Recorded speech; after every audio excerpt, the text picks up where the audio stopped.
In a sun-worn corner of a town the world had long since forgotten, where time moved slower and stories grew roots in the cracks of dusty sidewalks, two people from entirely different worlds were about to collide in a way neither could have predicted. One was a humble mechanic with oil-stained hands and a heart that beat with quiet determination. The other, a woman wrapped in elegance, defined by sophistication, wealth and expectations, appeared to have it all, at least on the surface. But under the veneer of perfection, her world too was beginning to slip at the seams. Their meeting wasn't planned.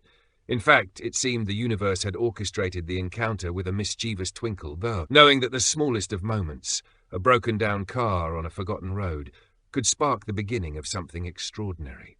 That brief and unlikely exchange would unravel the fabric of everything they believed to be true, about ambition, sacrifice, family, and the rare but stubborn endurance of genuine love.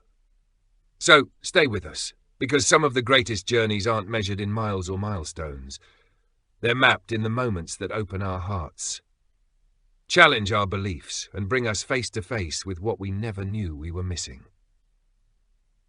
Before we step into this tale of quiet resilience and unexpected affection, if stories like this, stories that warm the soul, stir the heart, and whisper hope into tired places, bring you joy, don't forget to subscribe to our channel. Tap the notification bell so you won't miss a single chapter in our collection of stories that celebrate love in its most unexpected forms. Now, settle in. Let the world slow down for just a little while, because this story is about to begin. It started on an ordinary day, under the fading light of an amber sun, in a town so small that secrets didn't stand a chance and even strangers were greeted by name. Willow Creek. The kind of place where the rust on your mailbox said more about your character than your resume ever could. A place where memories outnumbered visitors.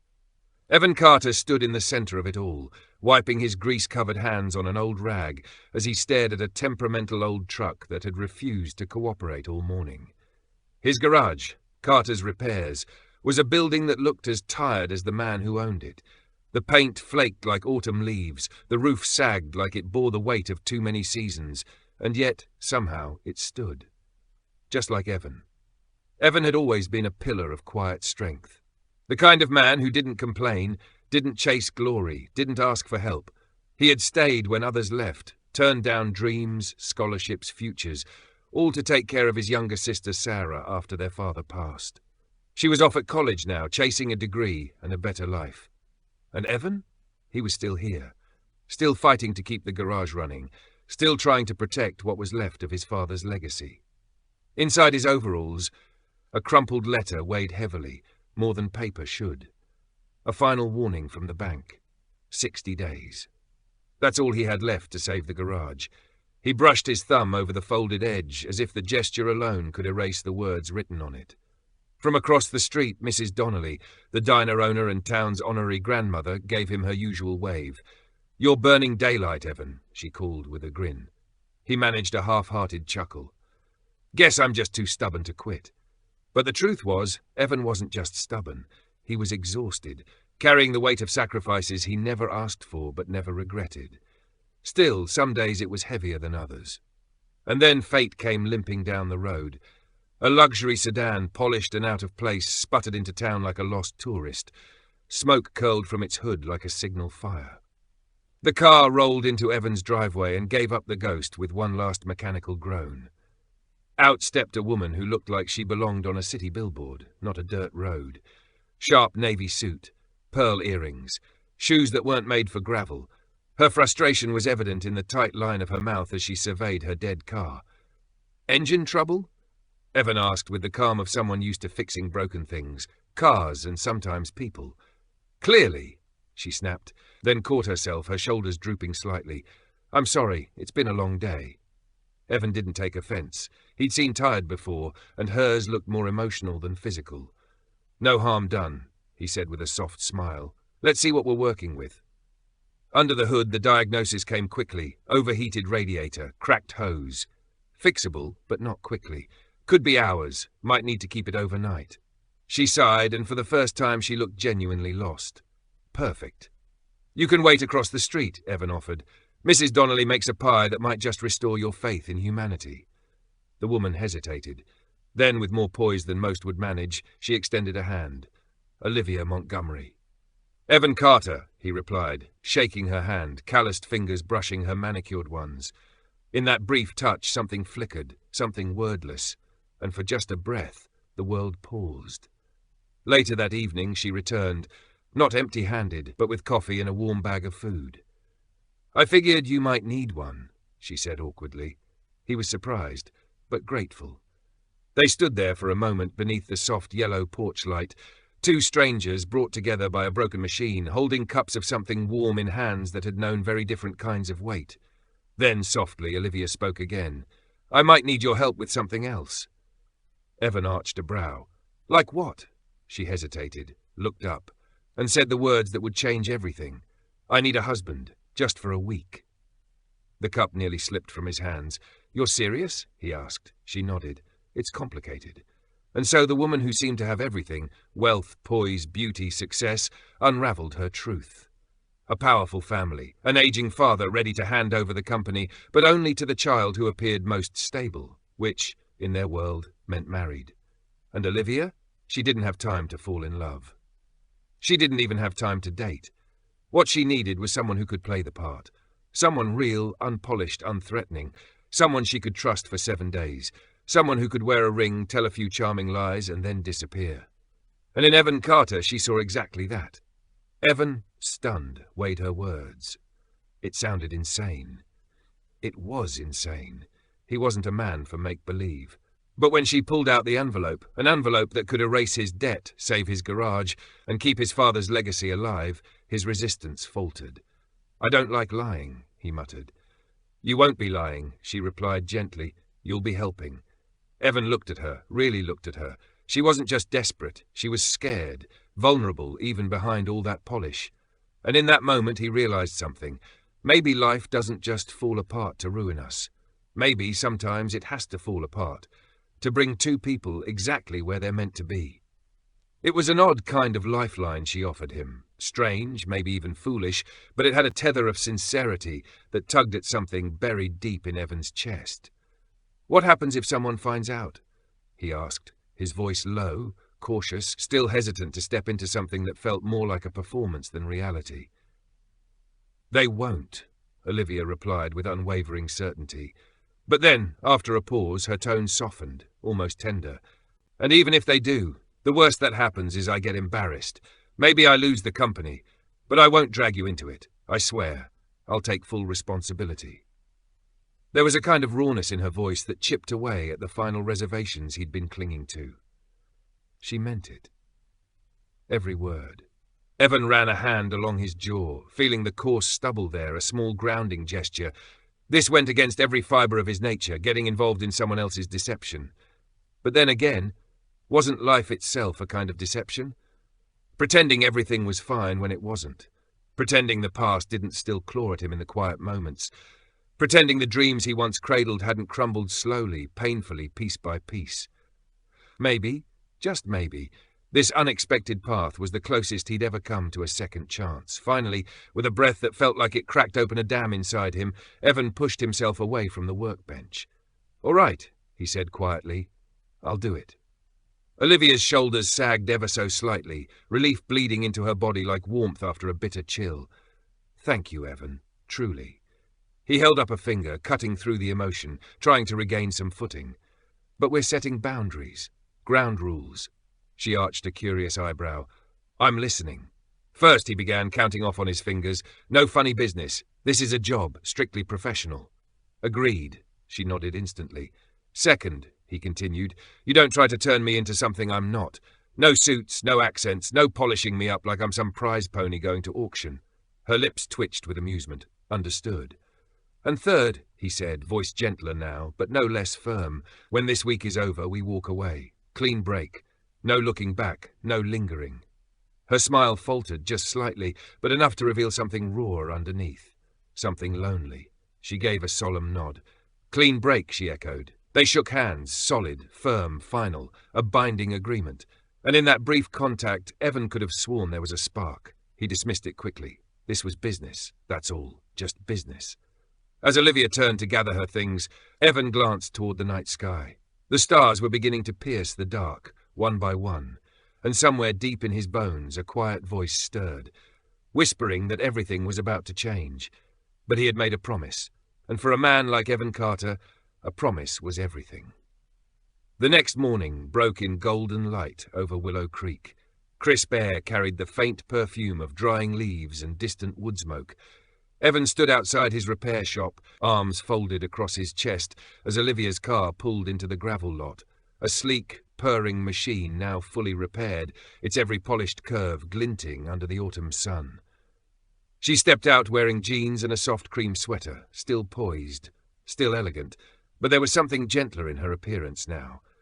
Less like a woman out of place and more like someone who might actually belong here, among dusty streets and second chances. "Morning," Evan said, tipping his cap with a half-smile. "Morning," she echoed, smiling back, though the nerves behind her eyes were harder to hide today. For a long second they stood in a quiet, uncertain pause, the weight of their strange agreement settling in like static in the air around them. "So," Evan cleared his throat, breaking the silence, "you mentioned we need to rehearse." Olivia nodded and lifted a leather-bound notebook from under her arm. "We need a backstory. How we met, how we fell in love. Consistent details in case anyone asks." He raised an eyebrow. "You wrote a script?" She flushed. "An outline. Just enough to keep things believable." He let out a low chuckle. "You corporate types really don't leave anything to chance, do you?" "Not when everything's riding on it," she replied simply, handing him a sheet of paper. Evan took it carefully, eyes scanning over tidy bullet points. Met in New Hampshire at a car show. Bonded over a shared love of classic cars. First date, apple picking and a picnic. Proposal under a maple tree. He let out a low whistle. "Apple picking, huh? That's quaint." "It needs to be charming," she said. "Something they'll relate to, not flashy." "We could have just said we met while changing a flat," he muttered. She smiled, almost despite herself. "This paints a better picture." He shook his head but gave in with a chuckle. "All right, let's run through it." They headed inside the garage, sitting across from each other at a small wooden table stained with grease and coffee. Sunlight poured through the dusty windows, casting a warm, forgiving glow over everything. "First," Olivia said, pulling out 2 simple silver bands from a velvet pouch. "We wear these." She slid one across the table to him. Evan hesitated just for a heartbeat before picking it up. It felt ordinary, almost weightless, and yet something about it unsettled him, as if it didn't belong, or maybe belonged too much. He slipped it on. "It fits," he murmured, more to himself than to her. "You're taking this seriously," she observed. "If I don't, this whole thing falls apart." "Trust me," she said. "My family notices everything." There was a hint of pain behind her voice, a memory, a scar.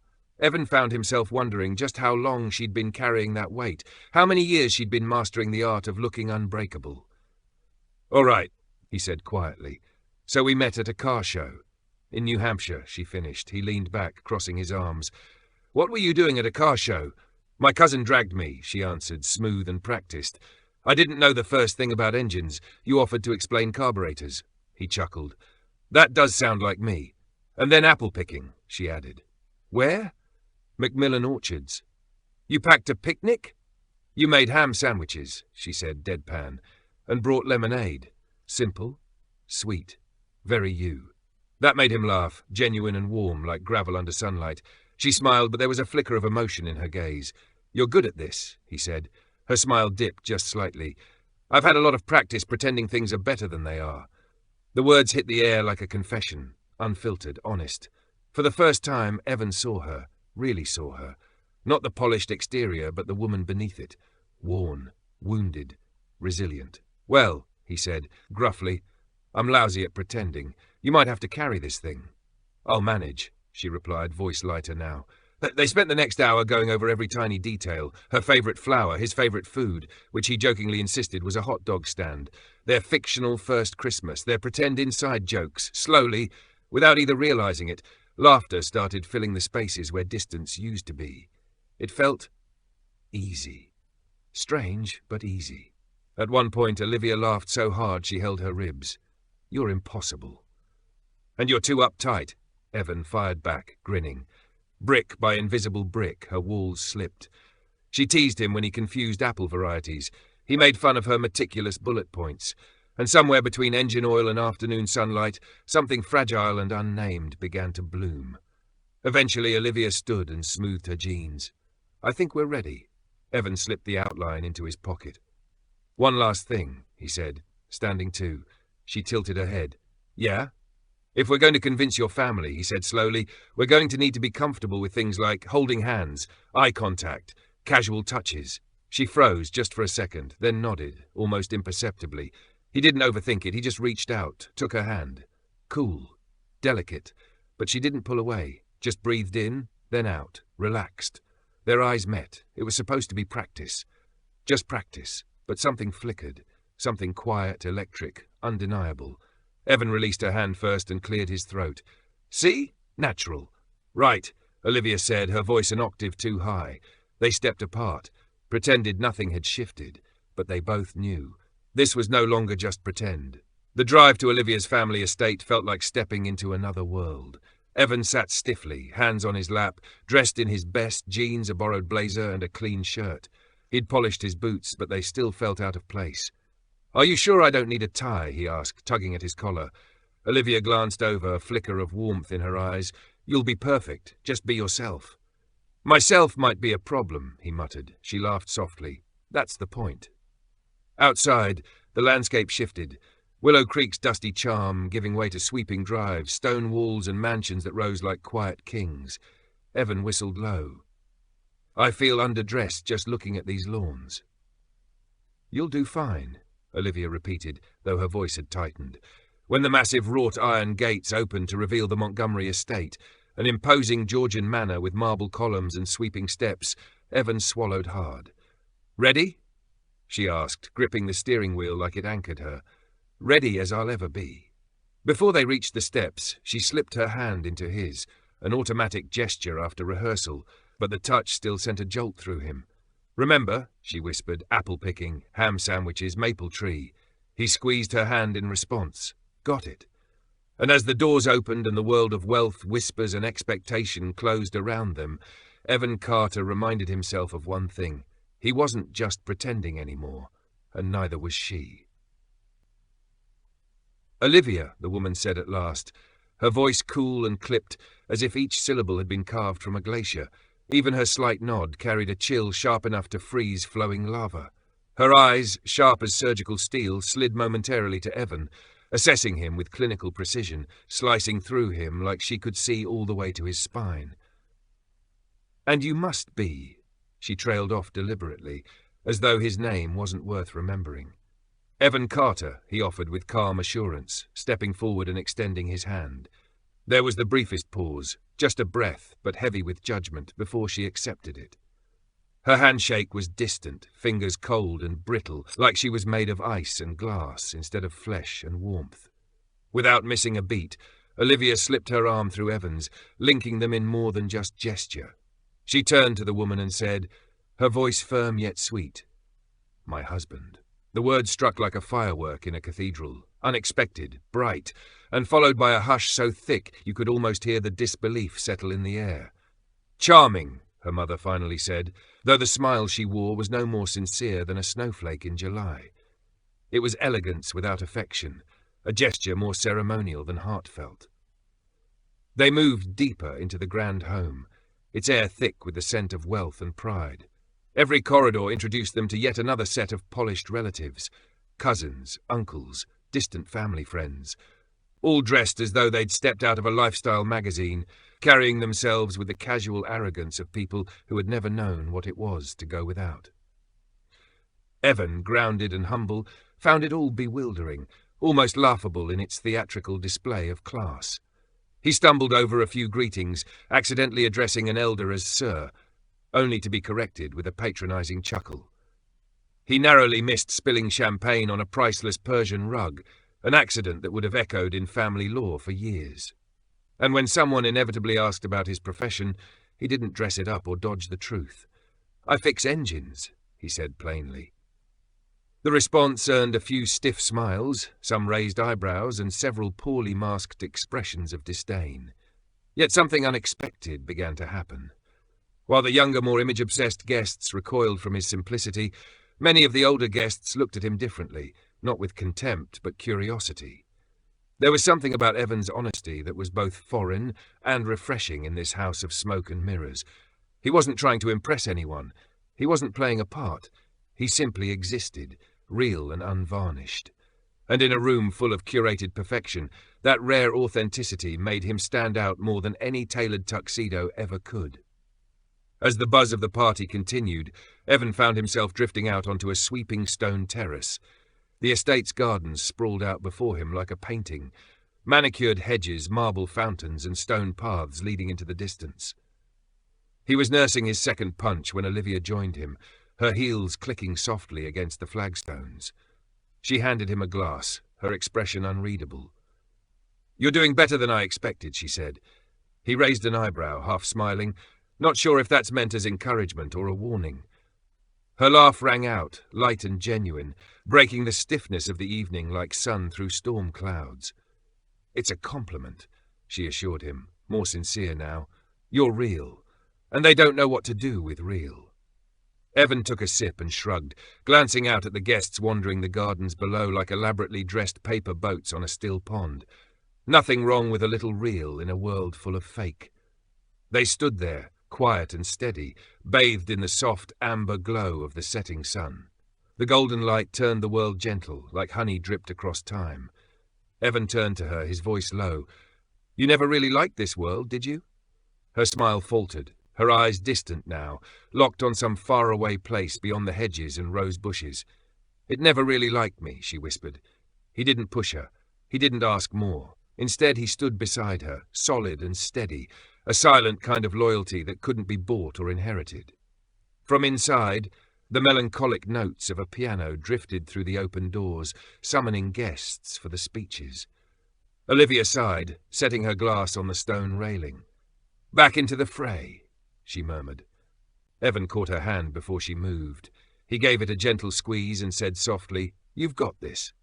She looked up at him, her eyes shimmering with something fierce, something grateful.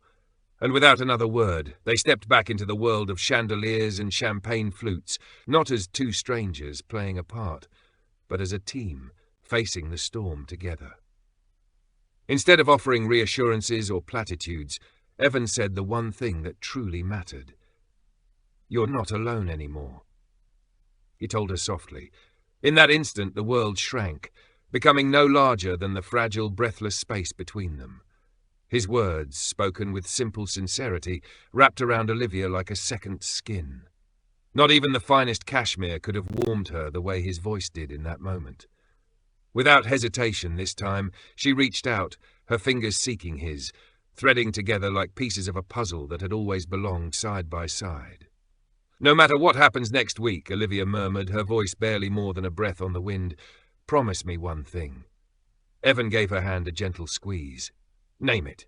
Her eyes lifted to meet his, more vulnerable than he'd ever seen them. "Don't pretend with me," she whispered. "Everyone else might, but not you. I need one person, just one, who's real." He turned fully toward her then, as if the weight of that request required nothing less. With a tenderness neither of them was prepared for, he reached up and brushed a stray lock of hair from her cheek. The simple gesture, so intimate, so unguarded, caught them both by surprise. "I promise," he said, the words reverberating with quiet gravity. "No lines, no act, just two stubborn, scarred people trying to find something honest in each other." Somewhere behind them a door creaked open. Voices drifted across the evening air, but neither of them moved. They stood in silence beneath the canopy of stars, unwilling to break the fragile sanctuary they had carved out of uncertainty and moonlight. For the first time in what felt like forever, Olivia stopped pretending. And Evan, he dared to believe that maybe, just maybe, he wasn't patching together someone else's fantasy. Maybe, for once, he was stepping into something real of his own. The following days blurred together like scenes from a soft, surreal dream. Each morning, they woke in separate guest rooms inside the vast Montgomery estate, sharing polite breakfasts under the watchful eyes of skeptical relatives who couldn't quite decide if this whirlwind love was a miracle or a scandal. Afternoons were consumed by endless meetings, orchestrated luncheons, and subtle interrogations masked behind champagne smiles. To the world, they were flawless. A fairy tale in motion. But underneath it all, something was shifting. Gently, invisibly, like ocean waves wearing down the jagged truth of the shore. The boundary between performance and sincerity was beginning to erode, dissolving into something neither of them could name. One golden afternoon, Olivia pulled Evan away from the crowd, claiming the need for a private stroll. The garden paths were bathed in sunlight, lined with roses clinging to the last blush of the season. Their hands brushed as they walked, the contact light but lingering. "You have to stop doing that," Olivia said suddenly, eyes fixed ahead. "Doing what?" Evan replied, feigning innocence, smiling at me like... She trailed off, a blush rising in her cheeks. "Like I mean it," he teased gently. She huffed, trying to mask the fluster in her tone, but her eyes betrayed her, sparkling, uncertain. "It's confusing," she confessed, barely louder than the whispering leaves around them. "For who?" he asked, slowing his steps. "For both of us." They came to a halt beneath the wide branches of an ancient oak. Its leaves danced above them, casting a mosaic of light and shadow on the ground. Evan leaned against the trunk, arms crossed. "We said no lines," he reminded her softly. "I know," she said, pushing hair behind her ear, a gesture he'd come to recognize as her shield. "But sometimes it feels too easy, like it's not supposed to be this easy." Evan studied her, his voice quiet. "Maybe easy isn't always bad." She looked up at him then, really looked, and for one suspended heartbeat, something electric sparked between them. Real, raw, unmistakable. Then Olivia stepped back, shaking her head like she needed to clear it. "We should get back." "Yeah," he agreed, though neither of them moved. That evening, the family lit a bonfire in the back garden, a long-standing Montgomery tradition to mark the shift of seasons. Guests clustered around the flames, sipping cider and sharing memories as stars scattered across the sky. Evan and Olivia sat side by side on a log, a plaid blanket wrapped around their shoulders. The night air nipped at their skin, and when she shivered slightly, Evan instinctively drew her closer.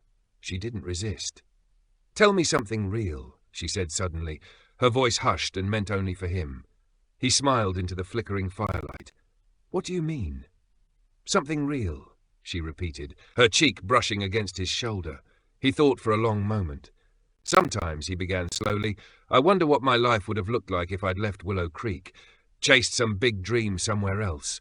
She tilted her head, curious. And then I think about everything I would have missed. It's not flashy, my life, but it's real, and it matters." He turned to look at her fully, his gaze steady. "You matter." Her breath caught in her throat. For a moment, he thought she might lean in, close that fragile distance between them. Instead, she rested her head against his shoulder, a trembling laugh escaping. "You're dangerous," she murmured. He smiled, resting his chin lightly atop her head. "You have no idea." The next day brought errands into town, a calculated public appearance to reinforce the illusion.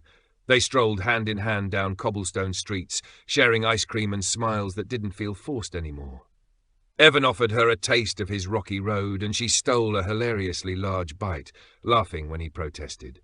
An older woman passed by and whispered to her friend, "Young love, isn't it beautiful?" Olivia met Evan's eyes and blushed. He winked. She laughed. It was pure, unfiltered joy. And in that fleeting moment, he felt something in him crack wide open. They weren't pretending anymore. Not entirely. That evening, Evan found her alone on the veranda, wrapped in a shawl. He brought her a mug of steaming tea and sat beside her in the hush of the night. "Peace offering," he said with a crooked smile. "For what?" she asked, amused. "For the ice cream theft." She laughed and cradled the mug, letting its warmth soak into her. "Today felt," she hesitated. "Real?" he finished. She nodded. "Yeah, it did." They sat in silence, watching the moon rise, neither needing to speak. Evan wanted to ask, beg, even, that they keep pretending even after the deal was done. But he didn't, because deep down they both knew they weren't pretending anymore, and that truth was more terrifying than any lie. Then came the gala, a grand affair stitched into Montgomery legacy like gold thread. It was glittering, overwhelming, suffocating. Evan stood by the staircase in a sharp suit Olivia had chosen for him. Across the room, she stood regal in a deep green gown, luminous and heartbreakingly beautiful. Her eyes found his, again and again, as though anchoring herself to something safe in the tide of whispered politics and orchestrated charm. It wasn't supposed to feel like this. It wasn't supposed to hurt. Then Marcus appeared, glass in hand, smirk firmly in place. "Having a good time, Mr. Carter?" he said smoothly. Evan smiled politely. "Doing just fine." Marcus leaned in. "Tell me, did you always dream of marrying into wealth, or was it just a lucky break?" Evan tensed but didn't react. Marcus grinned wider. "Funny thing, I looked into that car show story of yours, the one in New Hampshire. It never happened. No record, no event." A cold wave ran down Evan's spine. "I wonder," Marcus said louder now, "what else about your perfect little love story isn't quite real?" Guests turned. Conversations paused. Olivia, sensing the tension, rushed over. "What's going on?" she asked. Marcus turned to her, voice dripping with faux charm. "Just discussing Evan's memory. Seems he can't recall where you two met." Olivia's face paled, but her response was swift. "Of course I do. It was a small private event, not public." Marcus arched a brow. How convenient. Whispers spread like wildfire. Fraud, gold digger, scandal. Olivia gripped Evan's arm. Her father approached, his stare icy and unyielding. "What is this?" he asked. Marcus stepped forward. "Just raising concerns, Uncle, about the authenticity of their marriage." Olivia raised her chin. "There is nothing inauthentic about us." But Marcus struck again. Known each other for what? Weeks? Months? Long enough to script a love story, not long enough to remember the first chapter. The silence was deafening. Her father's mouth tightened. "We'll discuss this later," he said, privately. The music stuttered. The room shifted. Something invisible had shattered. Later, in the quiet of his room, Evan paced. The lie had ruptured, and there was no easy fix. A knock. He turned. Olivia stood barefoot, her gown trailing behind her like ivy wilting from a wall. Her eyes shimmered with unshed tears, pain glistening at the edges of her resolve. But when she finally spoke, her voice was as steady as a thread pulled tight. "I'm sorry," Olivia whispered, her words so soft they barely brushed the air. Evan shook his head slowly, his jaw clenched against the weight of everything he couldn't say. "It's not your fault." But she wouldn't let it go. Her brows drew together as her voice cracked, stubborn and filled with guilt. "Yes, it is," she said with a trembling breath. "I pulled you into this mess. I brought you into something you never asked for." He didn't hesitate. In 2 determined strides, Evan crossed the room and stood before her, cupping her face in his calloused hands with a tenderness that made her knees weaken. His thumbs brushed the corners of her cheeks, as if trying to catch the tears she hadn't yet let fall. "You didn't drag me anywhere," he said gently but with conviction. "I walked in, eyes wide open. I chose this. I chose you." Her hands rose instinctively to cover his, clinging to him like he was the only solid thing in a world that had begun to spin out of control. "I just wanted one thing," Olivia said, her voice breaking as she tried to hold the pieces of her composure together. "Just one thing in my life that was mine. Something good, something real." Those words punched straight through Evan's chest, twisting something deep and raw inside him. "You still have that," he said fiercely, as if he could will her to believe it. "You have me." A single tear slipped down Olivia's cheek as she closed her eyes. "But it's not real," she whispered. Evan leaned forward until his forehead touched hers, anchoring himself to her even as the storm of emotion swirled around them. His voice was low, rough, and trembling with everything he hadn't said until now. "It feels real enough to me." For a long moment, they stood wrapped in a silence that throbbed with unspoken feelings. Anguish, longing, the helpless ache of 2 people who had tried so hard not to fall and failed completely. Every breath between them was a battle between pretending and surrender. And pretending had never felt so impossible. The bus ride back to Willow Creek stretched on like a quiet punishment. Evan sat by the window, his duffel bag tucked beneath his feet, as the landscape rolled past like a faded reel of an old film. Scenes from a life he had once lived, a world that felt both familiar and painfully distant. Fields of wheat danced in the wind, sagging barns stood tired against the horizon, and winding dirt roads cut through the countryside like veins through old skin. The details should have felt like home. Instead, they felt like reminders of everything he had lost. And yet the change wasn't in the scenery, it was in him. Something inside had cracked open, spilled out, and left behind a hollow that no amount of small-town comfort could fill. He shifted in his seat, leaning his forehead against the cool bus window. Outside, the sky was being swallowed by sunset, bruised purples bleeding into soft golds. But Evan didn't notice the beauty. All he could see, all he could feel, was Olivia. Her eyes filled with tears. Her voice as it broke. But it's not real. He wanted to scream the truth she couldn't let herself believe, that it had been the most real thing he had ever known. But the truth had come too late. The delicate thing they had tried to build, born from longing and fear, had shattered under the weight of their own walls. What remained was silence, wreckage, absence. Willow Creek greeted him like a ghost of his past, quiet, weathered, and unchanged. The garage stood exactly as he had left it, with peeling paint, rusted hinges, and the crooked Carter's repair sign swaying gently in the evening wind. It should have felt like coming home. Instead, it felt like exile. Evan stepped inside. The air smelled of oil and worn leather, scents once comforting but now heavy with sorrow. He tossed his duffel bag on the bench and stood still, letting the quiet wrap around him. No phone calls, no messages, no expectations, just emptiness. With nothing else to cling to, Evan did the only thing he knew. He worked. Not because the cars were urgent. They weren't. But because fixing engines made more sense than fixing hearts. Because spark plugs and bolts didn't lie or leave. He lost himself in the mechanics, his hands moving from memory, but his mind refused to follow. No matter how hard he tried to focus, she was everywhere. Olivia laughing with ice cream on her nose. Olivia barefoot under the stars. Olivia making promises she hadn't meant to break. By nightfall, Evan sat slumped against the garage wall, grease-stained and soul-deep exhausted. He scrubbed a hand over his face and whispered to the shadows, "You were real to me," but no one was there to hear it. Meanwhile, miles away in a towering glass building 3 states over, Olivia stood alone in the lobby of Montgomery Enterprises. She looked the part, flawless, poised, untouchable.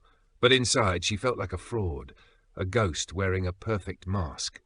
The city around her pulsed with ambition, noise and speed. People hurried past her, their voices bouncing off marble and chrome, full of purpose. And yet Olivia felt utterly lost. In her hands, she clutched a sleek portfolio, a meticulously crafted strategy for the future of her family's empire. It was everything her father had ever wanted, everything she had trained her entire life to deliver. And it meant nothing. "Miss Montgomery," her assistant called, ever polite, "the board is ready for you." She nodded and walked down the corridor, heels echoing with every measured step. Head high, spine straight, the image of control. But inside she was unraveling. She delivered her presentation with expert grace. The graphs were perfect, the projections airtight. She fielded questions, earned polite applause, but all the while his voice whispered in her memory, "You matter." And when she returned to her office, Olivia closed the door quietly behind her. Then she slid to the floor and folded herself in, pressing her forehead to her knees. And for the first time in years she cried. Not for the company, not for her father, but for the man who had seen her for who she really was, not for what she could give, and she had let him go. Because love terrified her more than failure, because it couldn't be measured or controlled or negotiated. Days passed. In Willow Creek, Evan buried himself in broken engines. In New York, Olivia wore her masks to meetings, her soul echoing behind a practiced smile. Neither reached out. Pride. Pain. Fear. They built invisible walls higher than city skylines or country fences. But sometimes, when the night was too quiet to ignore, Evan would look up at the stars and wonder if Olivia was staring at the same sky. And in those lonely moments, Olivia would trace the small silver ring she wore on a chain around her neck, hidden beneath designer blouses but never forgotten. And both would ache terribly, deeply, with the knowing that they had let something slip away. Something rare. Something precious. Something real. And neither heart, no matter how battered or guarded, could forget what it had found. For Evan and Olivia, reality, raw and imperfect, was more than enough. It was everything. The night stretched above them in a quiet, infinite expanse, a dark velvet sky scattered with trembling stars that blinked softly like the heartbeat of the universe. They were nestled together in the bed of Evan's old pickup truck. the worn metal softened by a sun-faded quilt that still carried the faint scent of soap and sunshine. Their legs stretched out in front of them, their backs gently resting against the cab, as the night whispered around them, a lullaby of chirping crickets and the distant croak of frogs from some hidden pond nearby. It was the kind of peace that didn't require words. The kind of quiet that didn't feel empty but full of everything that didn't need to be said anymore. The silence between them wasn't awkward like it once had been. It wasn't thick with unspoken fears or unresolved hurt. No, now it was tender, like a shared breath. It was a silence carved out of understanding, shaped by all the times they had stood face to face with each other's brokenness, and had chosen, again and again, not to walk away. Olivia tugged the quilt tighter around her shoulders, her eyes drifting sideways toward Evan. He sat with one arm casually slung over the edge of the truck, his face tilted toward the stars. A quiet, wistful smile touched his lips, like a man not chasing dreams anymore, but finally resting in one. The silver ring she had returned to him earlier that evening glinted softly on his hand, catching the moonlight in a way that made her chest tighten. It was back where it belonged. Then, finally, Olivia spoke, barely louder than a breath. "Tell me," she whispered, the words curling around them like mist. "Tell me why you didn't come after me." Evan didn't move right away. His gaze remained fixed on the stars above, as though searching for courage in their constancy. When he did speak, it was slow, deliberate, each word etched with meaning. "Because," he said, voice rough like gravel under bare feet, "you deserved the freedom to choose." Olivia furrowed her brow, confused. "I don't understand." This time he turned toward her, his eyes locking onto hers with a clarity that made her heart lurch. In that single look, she felt the ground beneath her shift. "I couldn't be another person who tried to keep you in a box," Evan said quietly. "You had to want this, want us, not because it was comfortable, not because it was expected, but because it was real and yours." His voice cracked, unfiltered and bare in a way that left no room for misunderstanding. "You think I didn't want to run after you?" he asked, a bitter laugh escaping him. "You think I didn't sit in this truck, gripping the wheel so hard my knuckles turned white, wanting to drive to New York, find you in those shiny towers and beg you to come home with me?" He shook his head, his jaw tightening. "I wanted that more than anything, but I wanted your happiness more." The weight of his words hit Olivia like a storm. Her throat ached, her eyes stung with unshed tears. "I thought you didn't care," she said, her voice breaking like glass in the dark. Evan gave her a faint, heartbreaking smile. "I cared too much." She reached out, her fingers seeking his in the dark until they found one another, lacing together tightly. Her voice trembled. "I was scared," she confessed, "not of you, not even of us. I was scared of what it meant to truly want something, something that didn't come with guarantees." Evan's fingers tightened gently around hers. "Nothing real ever does," he whispered. The silence that followed wasn't silence at all. It was filled with everything they had been through, the pain, the longing, the unspoken words that had finally found voices. Olivia shifted closer, resting her head on Evan's shoulder.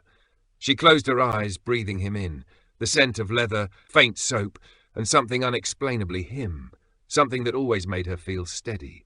The stars turned slowly above them, painting their silent stories in the sky. And then Olivia spoke again, this time steady, sure, no trace of hesitation in her voice. "I love you, Evan Carter." He froze for a split second, so subtly she almost didn't notice. For one terrifying moment she feared she had said too much too soon. But then he turned to her. His hands came up to cradle her face, his thumbs gently wiping away tears she hadn't even realized had fallen. "And I love you, Olivia Montgomery," he said, voice raw, breaking on her name like it was sacred. "I love you in a way I didn't think I had left in me." The dam broke then. Olivia laughed, her voice shaky but shining through her tears. "You're a stubborn, impossible man." Evan grinned, the kind of grin that had unraveled her from the very beginning. "Takes one to love one," he replied, and then he kissed her, not with desperation, not with fear, but with a steady, quiet depth, a kind of reverent certainty. It was a kiss made of forgiveness and promises, of new beginnings and fragile hope. A kiss that whispered, "We made it, we're here, we're real." When they finally pulled apart, foreheads resting together, breath mingling between them like a shared warmth, Olivia smiled softly. "So what now?" she asked, her voice trembling with wonder. Evan leaned back just enough to study her face, his gaze as tender as a sunrise. "Now," he said, "we start for real. No more pretending, no more running, just you and me, one day at a time." Olivia nodded, her heart full, her eyes brimming. "I can do that," she whispered. They lay back on the quilt, side by side, fingers still intertwined, hearts beating in a new, shared rhythm. And as the stars continued their ancient dance above them, a new story began, one not built on perfection or ease, but on truth, on love, on everything that mattered. 6 months later. Willow Creek had shed its winter hush and burst into the golden bloom of spring. The town pulsed with a quiet joy, neighbours exchanging stories over white picket fences, the scent of freshly cut grass drifting lazily in the breeze, children racing down chalk-lined sidewalks that glowed with pastel rainbows. On the corner of Maple and Fir stood a place now beloved by everyone, Carter's Garage and Cafe. The garage still bore its old wooden sign, lovingly restored. But beside it now stood a cheerful green awning that fluttered gently in the wind. In soft, curling white letters it read, Olivia's Place. Inside, the little cafe hummed with life. Coffee brewed steadily behind the counter. Fresh blueberry muffins and warm pies lined the glass display. Laughter and soft conversation filled the air like music. Behind the garage, Evan was elbow-deep in the engine of an old pickup. Grease smudged the edge of his jaw. His sleeves were rolled up. He looked utterly at home, surrounded by tools, laughter, the smell of motor oil and coffee, somehow blending into something that felt like joy. From the cafe window, Olivia watched him. Her heart ached, in that quiet, sweet way it always did now.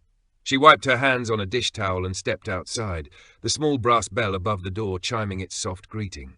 Evan looked up and grinned, that slow, easy grin that still stole her breath. "Need something, Mrs. Carter?" he teased, his voice full of affection.